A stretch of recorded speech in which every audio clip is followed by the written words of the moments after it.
The next guest is Rob Martinez. He's well known as Resiliency Guy and Dr. Rob. He's a 35-year educator, and he focuses on issues of resilience and strives to build environments where children and adults can grow and work in peace. Dr. Martinez has continually focused on improving and expanding educational opportunities for students. He strives to advance understanding of resiliency research for all his employees, students, and their families. He seeks to support all district personnel with advancing their personal and professional skills, knowledge, and expertise in working with children as unique individuals with unlimited capacities. He's written a blog for years, published The Story of Sparkle and Shine, Never Forgot, and is a contributing author to the 100 no-nonsense things that all teachers should stop doing and that all leaders should stop doing. His new book, Lead with Resilience, was published in March 2023. In it, he shares lessons from his life and his recipe for resilience. Dr. Martinez holds a BA in psychology and an MA in education, both from the University of California, Davis. He is extremely proud to have earned his educational doctorate in educational leadership and management with a concentration in human resources from Drexel University.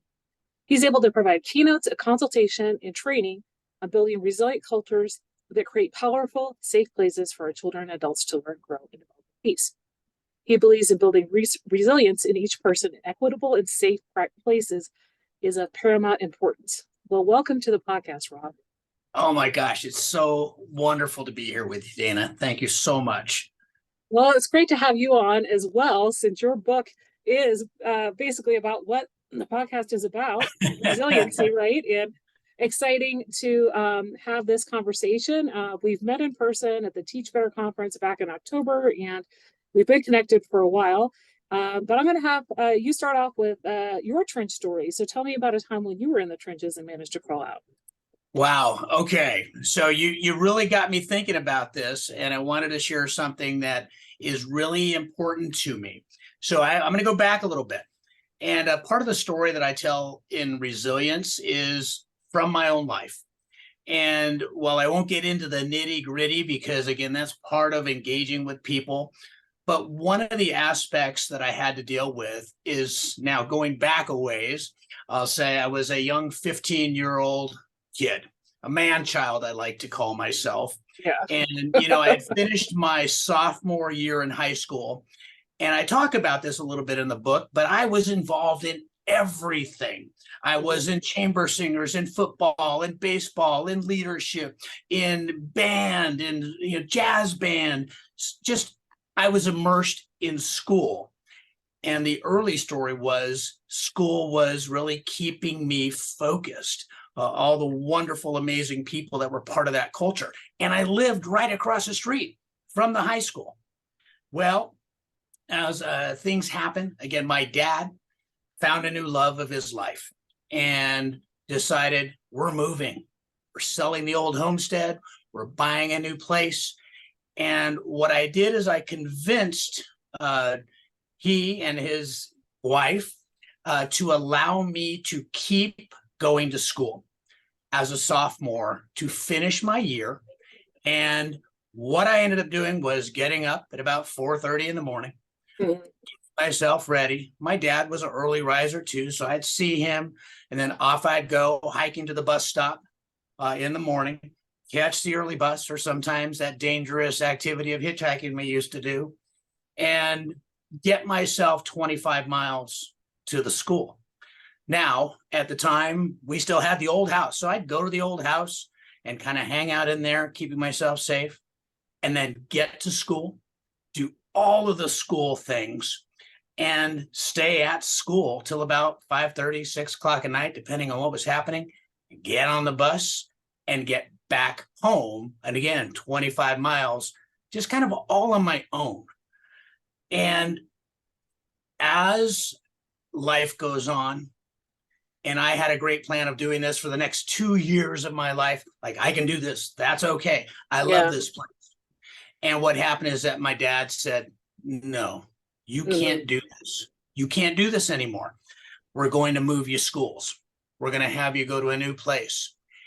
And, a lot of the stories I tell in the book helped me through this time of now figuring out, what do I do?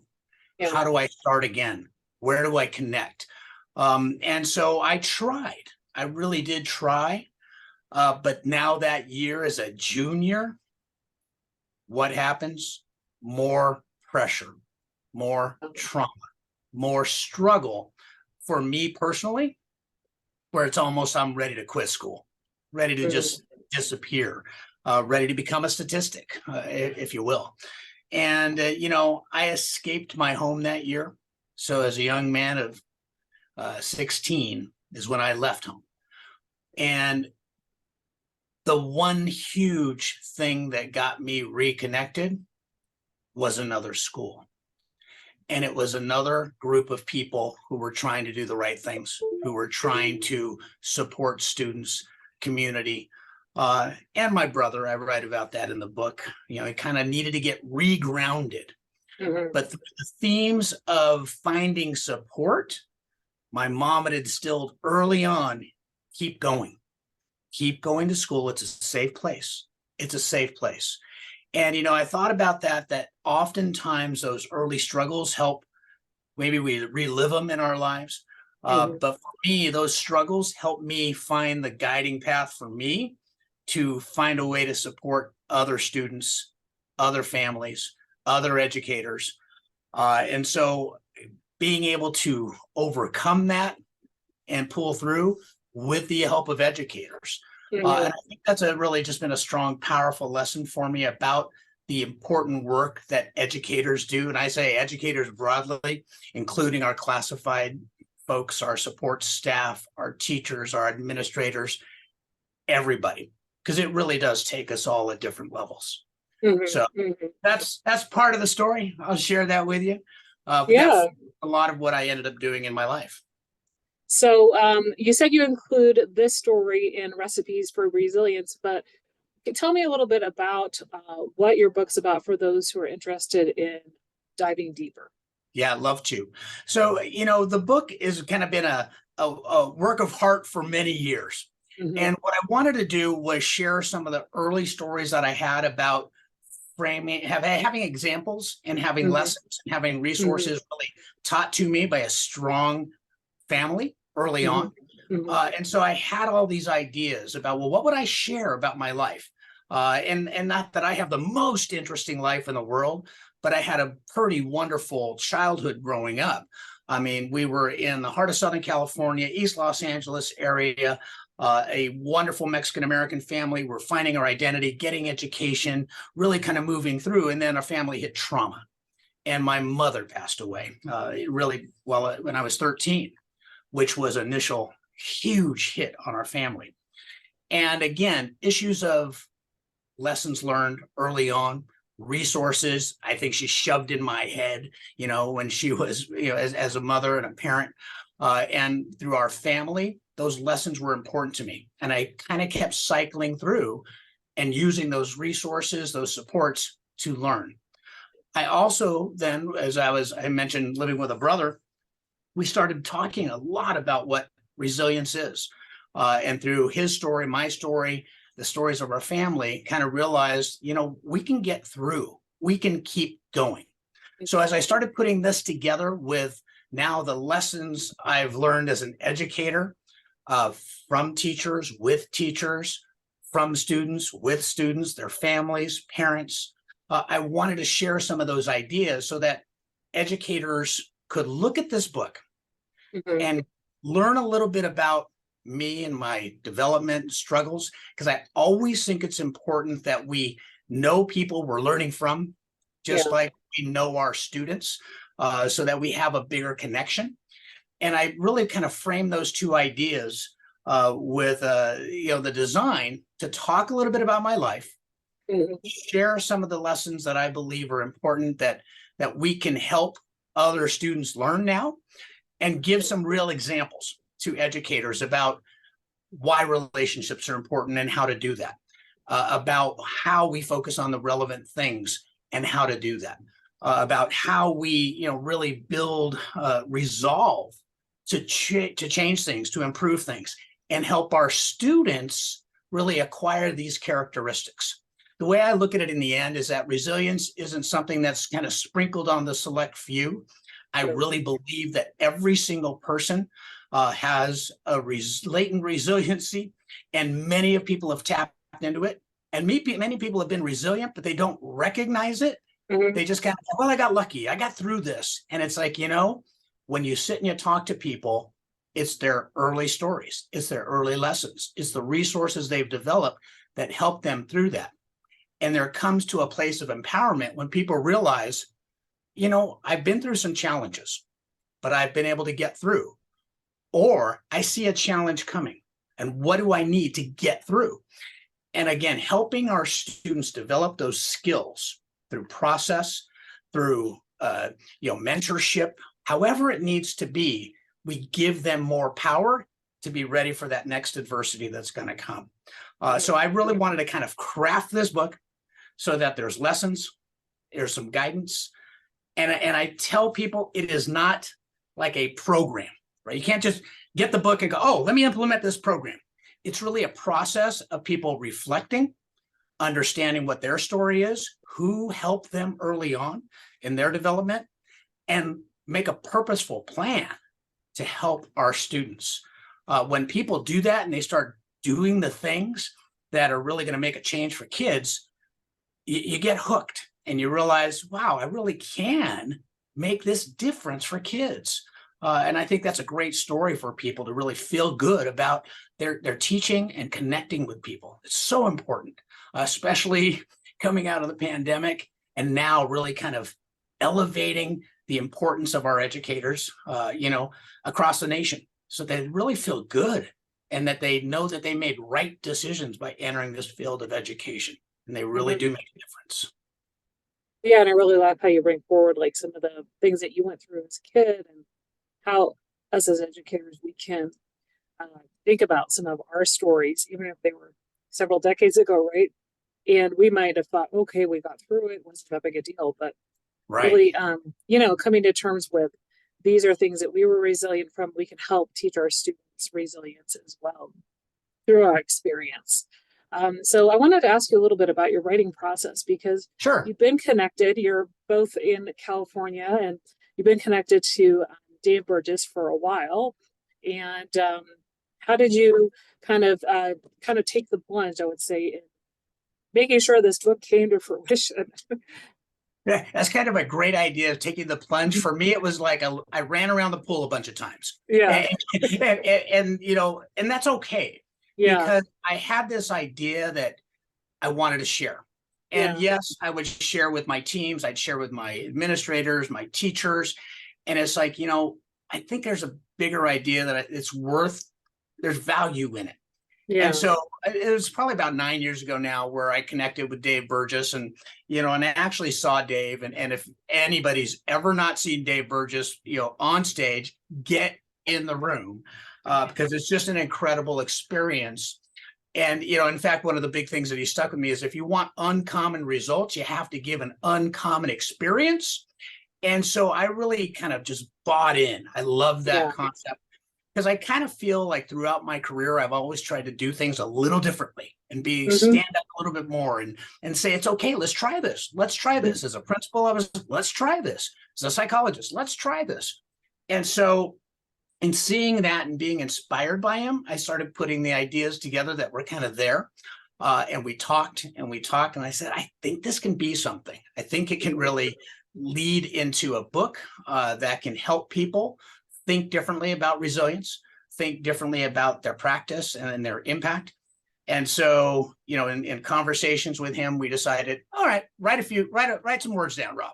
And so I really kind of started focusing on that. And it was a different kind of writing than working on a dissertation project, and working on grant projects, and really kind of getting personal as well. Because I tried to, again, bring some real authenticity to what I was sharing.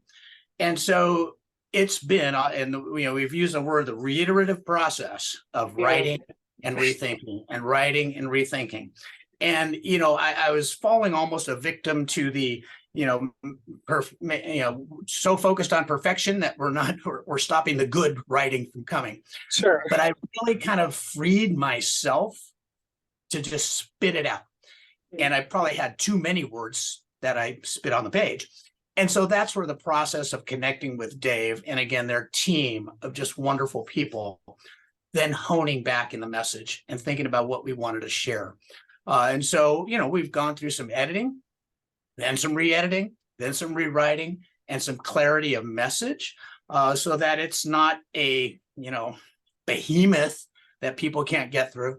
It really tries to focus in on some essential elements. Sure. And that's what we got to the recipes for resilience. Well, these 8 big components, but ways to think things through that I think can help our educators, help our community, and really, at the end result, help our students. Because if they have opportunities to develop these skills, we're all going to be better off in the future. So in the process with Dave and the team, again, kind of putting it all together, seeing a horizon. And then again, we reached that horizon in the beginning of March of this year, where it hit Amazon and it hit out there and just sharing with people. And again, I've had the ability to really connect with so many wonderful education leaders and talk about it. So we're hoping it kind of gets some traction and people think about, we have great PD we need, academic focused, instructional focused, and also mental health and emotional connectedness to kids focus about why we do it all. And so I'm hoping that, again, people go, let me take a look at this, and then realize these are the types of things that my teachers also need, my support staff needs, my parents need, all for the greater good of our students, quite frankly. Yeah, I think that's a great thing to consider for next school year, and people thinking about like focusing on the caring SEL basically for students and SEL for teachers as well, and absolutely finding out, how you can develop the relationships with students. So I mentioned in your bio, you have a few other writing projects that you've done. So the story of Sparkle and Shine, you say it was a self-published book you put out 5 years ago. So tell me a little bit about that book. That was such a weird experience. And what happened is that I had a dream. And I don't even know exactly when it was, but I had this vivid dream where I saw this book in my head. And it was a little story, and it was a little story about elves. And it was a little bit of story about an elf who was like, I am just stuck in this place and I've got to do something to change it. And so really the elf goes through a process of almost self-actualization to realize, I'm going to try something. I'm going to try something that I heard about maybe used to occur. I'm going to try being nice. I'm going to try being nice. And what does that mean? And so in the book, I share the story of, Sparkle and, just how he really kind of starts thinking things differently about spreading positive actions regarding kind, loving encounters. And it was an idea that actually we started in one of my work locations, and one of my colleagues and I, we said, we need some sparkle around here. We need some sparkle. Yeah. And so the idea came, and we started tracking positivity and things we're doing for each other. So the book came out that Sparkle started saying, good morning to people. And how are you doing? And let me get your coffee. And, letting the other elf mobiles go. And so it was this whole living event in my head. And again, through this process of little Sparkle kind of engaging with his world differently, he started a new shine. And it significantly helped increase niceness everywhere. And so the power of elves, the power of positivity, the positivity, the reactions that come. So again, in the story, all of a sudden shine is created. And Shine happens to be one of the tiniest little elves you've ever seen, but he came out of this magic. And so again, when I woke up in the morning, my wife kind of thought, what's wrong with you? You were tossing and turning all night. And I said, I had a story in my head. So I had to get to the laptop and write out this story. And the fun thing about that story is that then I've kind of created this whole sparkle, shine. And there's a little trick in the book about turning if you're with kids and you have little presents and you pass presents around, you say sparkle and it goes left, and you say shine and it goes right. And I've done this presentation by reading this book to, classrooms of 24 little kindergarten kids passing a pencil, or 150 administrators passing little positive notes around, and mayhem ensues and laughter ensues.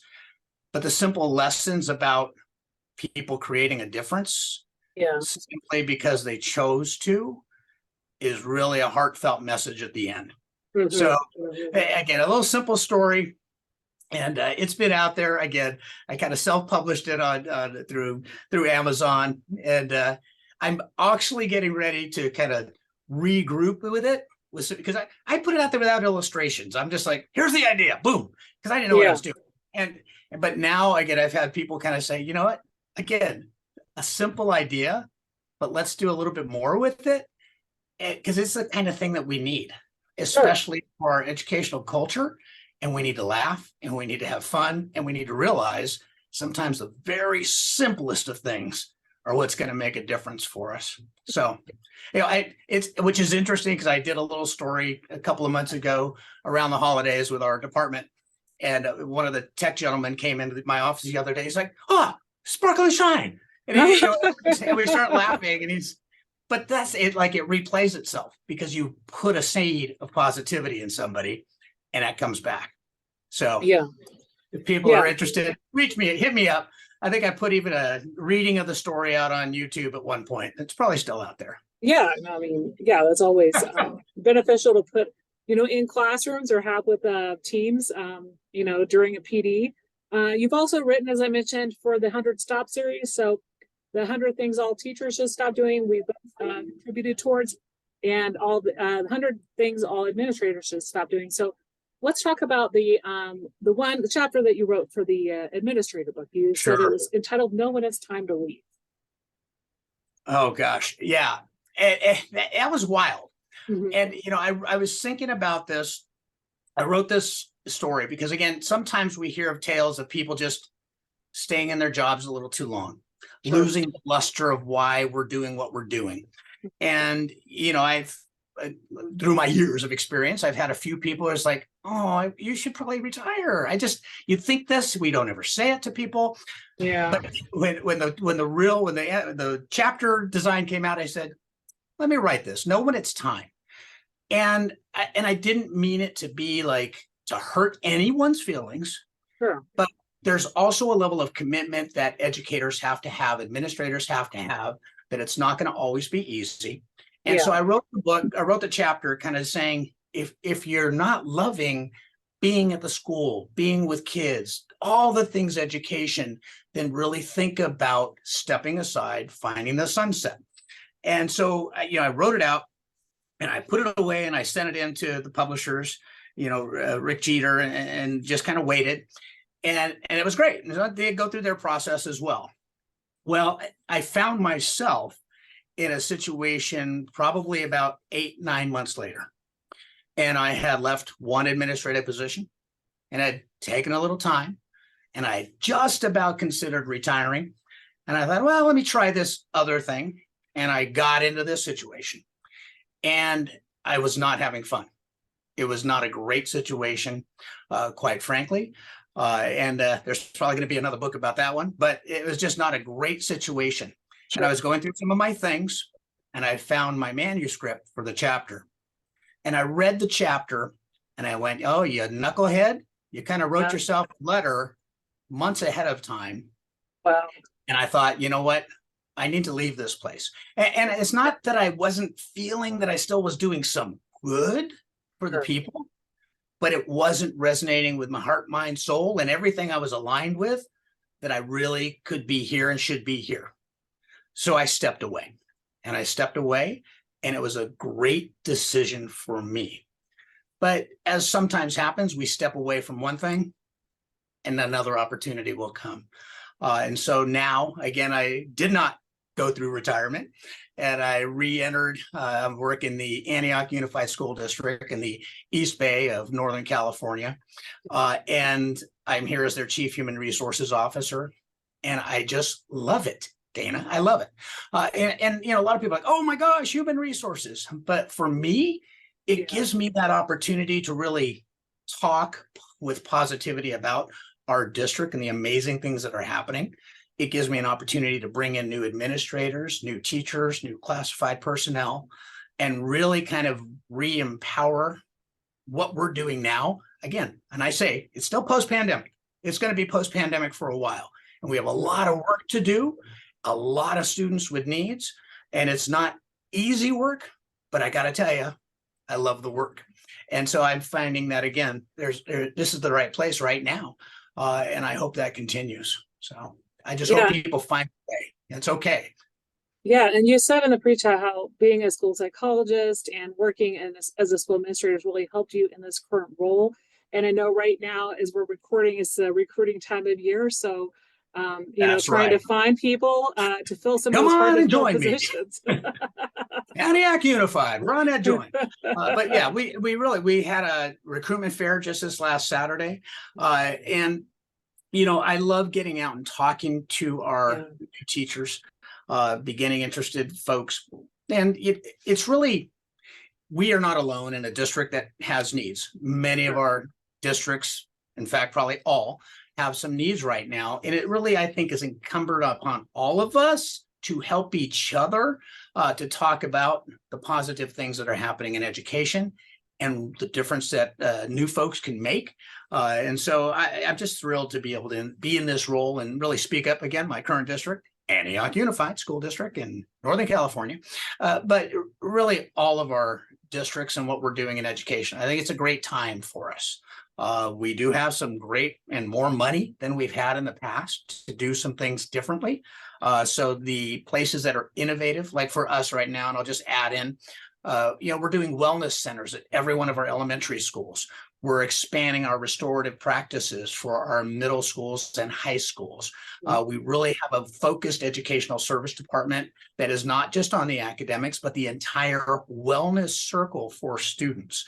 And so with what I've been able to do in the past, it really does align in supporting our human resources to support that system and growing. So it's really a great match for me. And again, I see some really wonderful things happening in education right now. Yeah, it's really learning to take care of staff so they can better take care of our students. Yes, indeed. And speaking about self-care, I mentioned in the pre-chat, I see how you and your wife end up traveling quite a lot. You seem to really have a good work-life balance. You said your wife is now a retired educator, but tell me a little bit about how she maybe pushes you to take more time for yourself as opposed to when you were a principal and had 80-hour work weeks. Right. And it really has been a focus choice, to really not continue those long hours, because it's too easy to do as an educator. We can sometimes negate our family. We can sometimes forget the things at home. We can sometimes focus so much and there's so much to be done. But it was really a conscious process for me to be able to respect my relationship with my wife of 35 years. And when she decided she was going to retire, and she retired in May of 2020, and really COVID aside, she had planned to retire at 25 years. And she herself had gone through a level of transition to focus on her health, and became, through the process of her last couple of years of teaching, a certified personal trainer. And she wanted to really focus on not just her own health, but our health and the health of others in our community. And so that's been a great transition for her to really be able to find something else that she loved in addition to teaching. So now for her to be able to teach and connect and do differently is amazing. And when we decided, I'm going to go back to work and I want to do this for me, for us, I also made a commitment that we're going to also not just get trapped in a work cycle, that we had to have our time together. We had to have time to explore the world, whether that world was our local town and we were hiking 20 miles a week within the town, or it was going on, little adventures or big adventures. And we kind of thought this through when our kids were little. We'd call everything an expedition. Hey, we're going to the post office, and we'd call it an expedition, and we'd point stuff out. And we said, well, they're kind of gone now from the house, but we can keep doing this. And we didn't have to do that because it was just for them. And so we really made that commitment to keep doing it. So a few weeks ago, we were in Mexico for a weekend, and attending a wine and seafood festival. We're planning a 2-week, cruise to Alaska. And I feel fortunate, again, that I have the abilities to do that at this point, but it's also in the planning. It's a lot of planning to accomplish that and to feel good about it. So I have a great team that I'm leaving things in capable hands with, and that's the delegation side of it. Handling the work, not knowing that you're not running from work, but you have a plan for it to continue. But again, that balance is so easy to negate for us, and people feel too overwhelmed. They can get really stuck in a cycle of not feeling the success. So I never want to be in a position where, again, you're only balancing one side of the equation and you're losing sight of the other side. No, so definitely. That's my conscious, process. It does. Yeah, it does take that conscious decision to not let yourself get drowned in work and know when to leave. Yeah. I simplify it though too for even our teachers who are so committed and they'll want to stay at the site for hours and hours, and it will take its toll. And so coming back to, there's a time, there's a place, we appreciate the dedication, and yet I want our people to be healthy. I want them to be sustainable in their own lives and sustainable as teachers.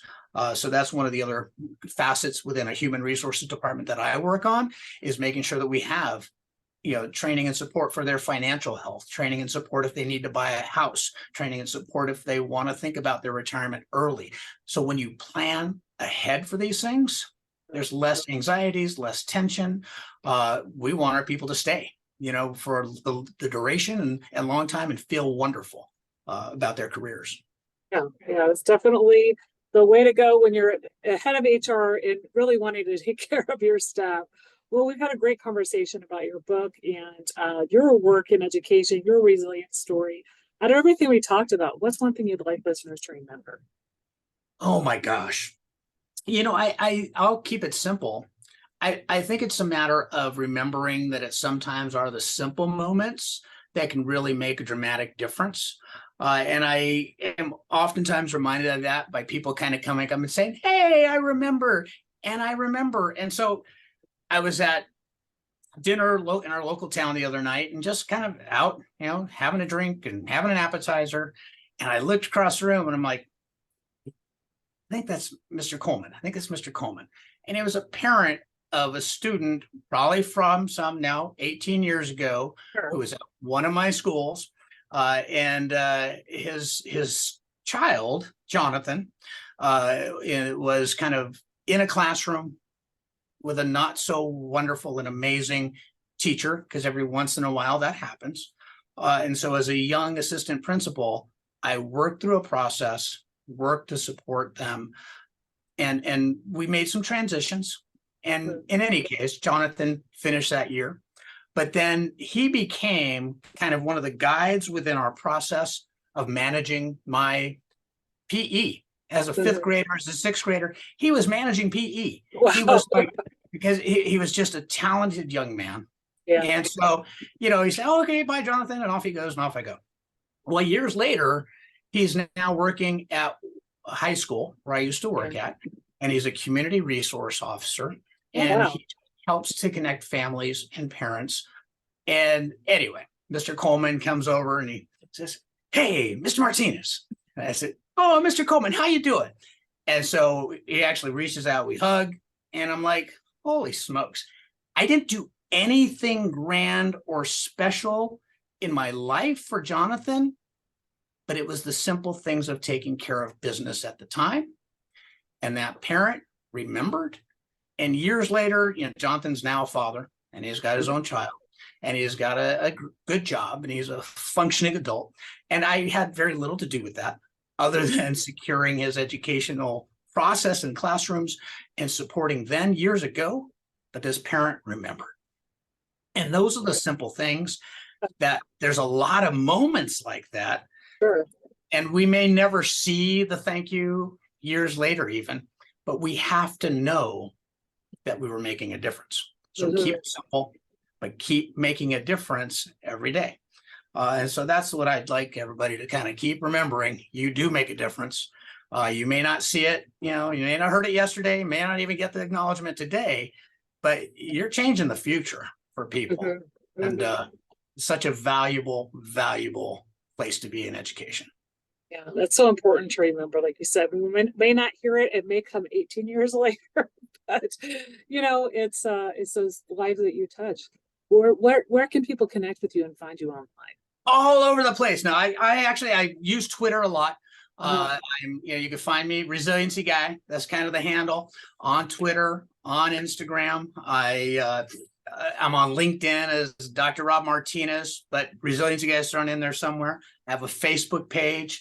I do have a blog, and I'll be the first one to say I haven't written on the blog in a little bit. I was so focused on the book, the work of the book, but I'm re-engaging and I'm writing things down. So I'm probably going to reinitiate the blog and kind of have some things come out there.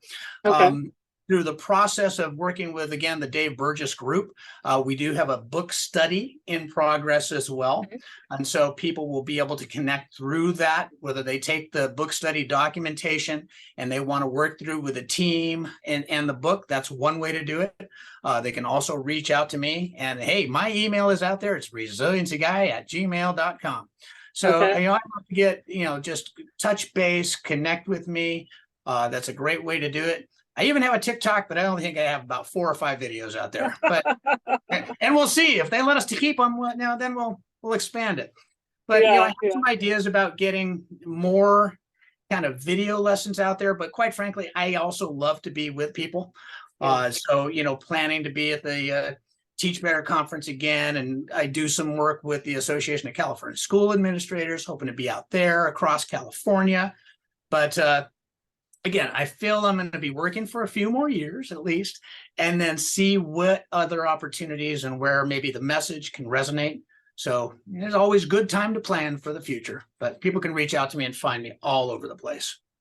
Great. Well, it's been a pleasure having you on the Out of the Trenches podcast today. I learned so much from you, and highly suggest people to pick up your book and connect with you if you're interested in chatting about HR and some of your thoughts, and just reading your blog that you're picking up, maybe picking up I assume the book study information will be on the Dave Burgess site. Right, on the Dave Burgess site, DBC Incorporated Books, but at Dave Burgess.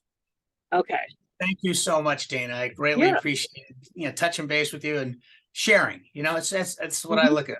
Just sharing information, and hopefully it helps somebody. Keeping the career, because we need everybody. Yeah, that's definitely true. Thank you.